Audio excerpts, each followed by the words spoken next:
amidst the ongoing transformation in the real estate sector, the Nigerian Institution of Estate Surveyors and Valuers is taking practical measures to address the emerging trends, regulatory shifts, and technological advancements shaping the industry.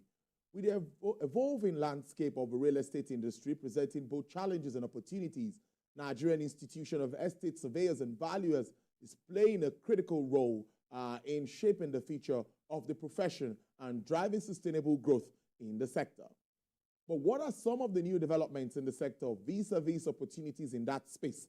I have the right person joining me from our Abuja studios. He is the president, chairman of council, Nigerian Institution of Estate Surveyors and Valuers, Mr. Victor Alonge. Thank you so much. It's good to see you this afternoon. Thank you for your time. Thank you so much, Tolulope, and congratulations for this wonderful business show on TVC. We enjoy it so much. Thank you very much for having me. Thank you so much. Let us start from Edo after your election and all of that. I want us to start on that note. How has it been, and what really are the steps you're taking to, of course, consolidate on what you met in office? Thank you so much. I think that was an historic moment, and it was eventually the realization of my ambition to be the president of the institution. And it was a couple of weeks ago, just 2 weeks ago, and I'm actually settling down, and I was part of the outgone administration. I was the first vice president, so I'm not completely new to the terrain. But we are actually, looking at things and then coming up with a strategy, which is going to, bring us closer, and then, make the authorities listen more to the institution, because it is in the interest of the nation that the professional body and the authorities, whether in the public sector or in the private sector, actually work together. Interesting way to start. Now, I think let's talk about this Valuation Day. Please explain to us Nigerians what it really means, and what message the Nigerian Institution of Estate Surveyors and Valuers, what message are you really passing out to Nigerians? Thank you. Thank you very much. The Valuation Day, it's an advocacy tool developed about 3 or 4 years ago by the institution as a global advocacy-focused sort of tool to improve the awareness and also the acceptance of valuation as a key element in the economic transactions. Valuation is critical, and we decided that, yes, in as much as, Nigerians, especially when they want to take facilities from bank, realize the importance of valuation, but there is more to it. In the financial sector, if you cast your mind back, the global crisis that we've had, for example, the last one, which was in 2008, was actually precipitated by asset mispricing, which is actually undervaluation or overvaluation, so to speak. So it is important that we realize that valuation play a key role, and in order to actually improve the awareness and then the buy-in of the stakeholders of Nigerians, we came up with this Valuation Day, and it's actually been sold out globally. The International Valuation Standards Council, which is a global body responsible for setting valuation standards, actually acknowledged this Valuation Day, and we are using it to reach out to all the stakeholders, all entities, private, government, and so on, to let them know that it is important that asset valuation is actually given the priority. And you have seen from, recently, I think about last week or so, Nestle came up with some analysis as a result of their huge loss. And they now said, look, we need to now carry out valuation of our asset, market-based, because they have been carrying this asset on the book value, the cost and then depreciated value over the years. But the point is, every other aspect of the economy is now being moved towards market-determined pricing. Power sector, that's electricity, the petroleum products, the naira is actually floated in order to determine its real value. So why would all your inputs into your production system or manufacturing system be driven towards market-determined valuation, and your own assets are still being carried at historic cost? Then you are actually putting yourself at a disadvantage, and you are making that business, to be uninteresting, and investors will not actually look at it properly. And that's why we came up with this. We knew this long time ago when the Financial Reporting Council Act was established. Was enacted as a result of the International Financial Reporting Standards, which was actually a global standard, especially moving towards market pricing of assets. So we came up with this, and I think in the last 3 or 4 years that we've been on it, it's been tremendous. And the profession, we are the only valuation professional organization in this country. Valuation is our territory, and we also have that responsibility to, assist government, to assist the private sector to understand the need for valuation and to do it the right way, because in order to get the right result from your asset valuation, you need to use the right professionals. And people need to understand that valuation is not just about cost. Valuation is not just science. It is science and art because of your opinion that you give, but also set in a commercial setting. Because you cannot divorce valuation from the commercial, the financial sector. So that's why we came up with this valuation day, and I think so far it's been wonderfully received. And all over the country today, in all our state branches, all the states, we have this advocacy drive, we have road shows, visits to the various ministries, visits to various business entities, and so on. So this is the responsibility we have, because Tolu, that the profession is actually recognized through an act of parliament. And because we are recognized by act of parliament, apart from representing our members, we also have responsibility and obligation to the public as a public interest profession. And that is why we are doing this. Sounds very interesting, but I want to take it to another level. How will valuation help, for example, Lagos State government in taking certain decisions, like in the ongoing demolition exercise happening in some parts of the state and, of course, other states in the country? How can they take advantage of valuation in this? Well, I think that's a tricky question. But the point actually is valuation will be more useful and relevant and helpful to claimants, to those who are affected, than to government. Because the point is, government is not in the business of doing business, really. Most of government's responsibility is, social, I would say.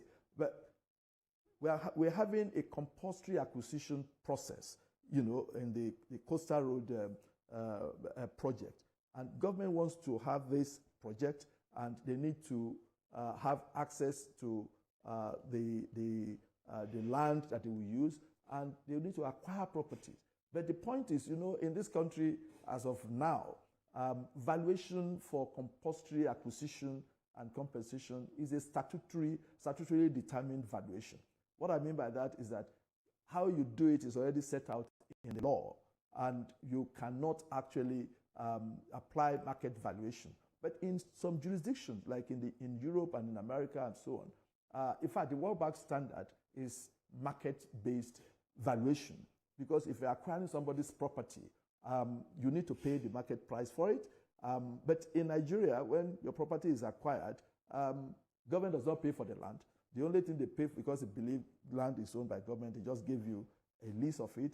And what they only pay for is, if you had actually paid a ground rent for that year, they will refund that to you. And then if you have improvement on the land, like buildings or so on, they will pay for it, but they will not pay at the cost that is market determined. It will be at the cost that is specified in the law. So there is actually more incentive for those claimants to have property valued at market determined valuation than for government. But the truth of the matter is that we are getting there. We have been, you see, it's still in the interest of government to be fair, in compensating, those who are affected, because at the end of the day, it feeds into the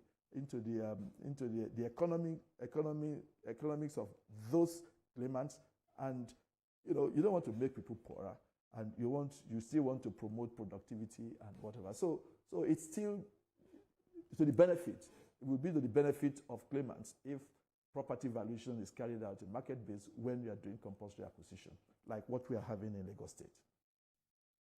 Of course, all professions have issues with quackery and all of that. How do you intend to check that in your tenure as a president? A lot of issues surrounding that. How are we going to check excesses of quacks that are practicing in this field? And also, what are you doing as an association to make sure that standards are being maintained at all levels? Exactly. Our fight against quackery is not just starting today. We have consistently been, fighting that, menace in our profession. But it's not limited to our profession, like you rightly said, Tolu. It's something that's even in Europe and in other developed countries, you still have some elements of quackery. But what we have decided to do, which we have been doing for some time, is to improve on our advocacy drive, sensitizing the public to let them know the difference. Let them know who are actually professionals in particular service requirement, and bringing out to them the dangers in actually patronizing quacks. It's been, in most cases, it's been penny wise, pound foolish. Yes, quacks can actually, come to you disguising that, they are cheaper, you don't even have to pay them, they would look for. But at the end of the day, the danger is you will lose even part of your investment to them if you are not careful. So we've been actually doing that, and what we intend to do is to carry this advocacy even higher and also sensitize. But in our own case, also within our profession, we ensure professionalism, we ensure that standards are kept. If you are actually serving the client, we have what we call code of conduct and rules, and the public that patronize us have direct access to our institution and to our regulatory body to report if there is any infraction, any misdemeanor from our colleagues, and we don't really take kindly to infractions, especially when it comes to clients' service delivery. So we are actually very serious about that. And in terms of quackery, we've been doing what we've been doing, and we will actually do more now. Getting our messages across to ensure that, look, it's in your interest to patronize professionals, whether it's in valuation, whether it's in property agency, sales and letting, whether it's in property management, acquisition, in all areas that we have responsibility or professional responsibility for, we let people know, and we make sure that we give them the best of service. But you see, in our sector, let me tell you one thing: the real estate sector is one of the lowest contributing sector to our GDP, and it shouldn't be so. I think, as at the last count, the contribution is about 5% to GDP. But this sector has potential to actually contribute more than 15-20% to rival agriculture, to rival industry. But there are serious impediments, and that is one of the things that we in NIESV are determined to actually focus on. For instance, you're probably aware that the debt capital in our sector has been estimated to be up to even $800 billion. Debt capital is property assets that have no title, and therefore they cannot be released to the economic cycle and then be made productive. You can imagine if these assets are released and then they are now part of the economic activity of the country, you can imagine what that would do to our economy and to our GDP. And the major problem why these assets are not actually being able to be applied in the economic sector is because of the tightening. You will be surprised if I tell you that Lagos is at the forefront of actually property titling in this country. But I can tell you that about 95% of properties in Lagos have no title, and therefore they cannot. You can't go to bank and pledge a property that has got no title. Banks will not listen to you. You know, and in developed countries, people take such document properties to bank to actually take facilities to improve their businesses or to actually do some other productive activity. But in this country, it's not. So if Lagos State is about 95%, that 95% of the properties are not titled. You can imagine what happens in other states like Oyo, Ogun, Nasarawa, Sokoto, and so on. So our focus is actually, look, this sector has tremendous opportunity to contribute to the welfare, the well-being of the citizens of this country and to our GDP. But we have issues, and these issues are man-made. They can actually be taken care of, and that's why in recent past we've been talking about Land Use Act being removed from the Constitution so that its amendments and whatever can be made easy. There are a lot of issues there, and most of the provisions of the Land Use Act are not respected. They are not actually implemented by the people, by the institutions that are supposed to implement them. And those are the things. So we in the Nigerian Institute of Surveyors and Valuers, we continue to do our best, but it is also important that government should realize that in developed countries, most of the countries that we see in Europe and in America, the biggest source of their economic development is in the effective management of their land resources. And that is actually what we will continue to advocate in this country. Brilliant conversation there. Mr. Victor Alonge, we are going to definitely keep a tab on you, monitor activities, and we hope to have you in again to assess all that you've told us today. Mr. Victor Alonge is the President, Chairman of Council, Nigerian Institution of Estate Surveyors and Valuers. Thank you so much for joining Business Nigeria. We wish you all the best.